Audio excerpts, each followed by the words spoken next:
হয়, আসসালামু আলাইকুম, নমস্কাৰ। আপোনালোকক যদি খাইপাত ফুলাৰ উৎকৃষ্ট উদাহৰণ লাগে তেনেহ'লে আপোনালোকে সাংসদ ৰকিবুল হুছেইনক এবাৰ চাই ল'ব পাৰে।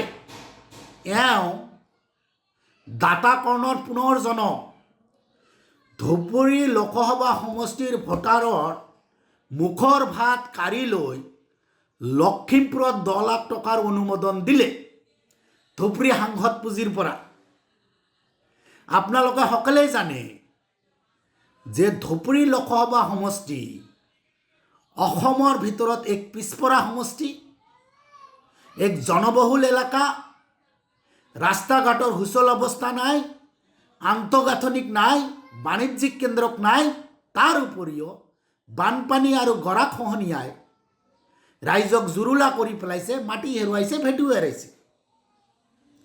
তেনেস্থলত ধুবুৰীৰ সাংসদ ৰকিবুল হুছেইন ডাঙৰীয়া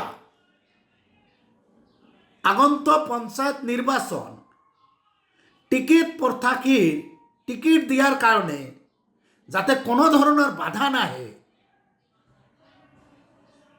আৰু পলিটিকেল মাইলেজ লোৱাৰ বাবে তেওঁৰ দলৰ সভাপতি দেউতাকৰ নামত 10 লাখ টকা ঘোষণা কৰি থৈ আহিছে লখিমপুৰত। এতিয়া সাংসদ ৰকিবুল হুছেইনক ডাঙৰীয়াক আমি ক'ব বিচাৰিছোঁ, তাতে আইনগত কোনো বাধা নাই, কিন্তু এই টকা আপুনি কেতিয়া দিব পাৰে?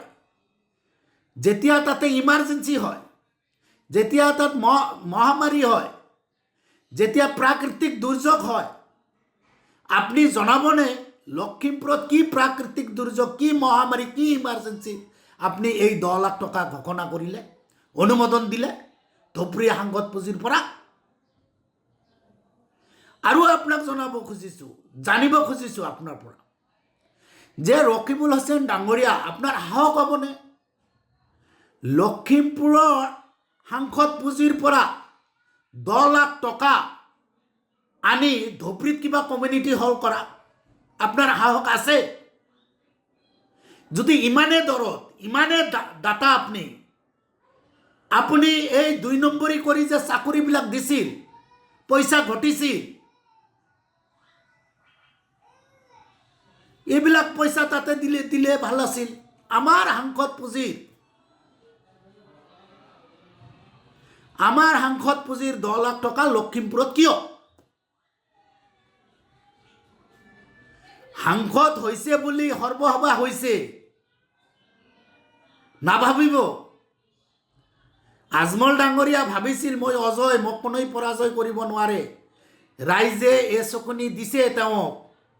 আপুনি যিবিলাক কাৰুকাৰ্য কাম কাজ আৰম্ভ দিছে, আপোনাৰ ভেলিডিটি, পলিটিকেল ভেলিডিটি ইমান দিন নাই। চামগুৰিৰ ৰাইজে দেখাই দিছে, এতিয়া পাল ধুবুৰীৰ ৰাইজৰ। গতিকে 10 লাখ টকা দিছে, সেইটোতো ঘূৰাই আনিব নোৱাৰে। এতিয়া আপোনাক আমি প্ৰত্যাহ্বান দিছোঁ যে লখিমপুৰৰ পৰা আপুনি কমচে কম 10 লাখ টকা ধুবুৰীৰ কাৰণে লৈ আহিব লাগিব, অনাথাই আপুনি প্ৰত্যাহ্বানৰ সন্মুখীন হ'ব। ধন্যবাদ। যিকোনো খবৰৰ বাবে যোগাযোগ কৰক 7099017330 লগতে 7099017110 নম্বৰত।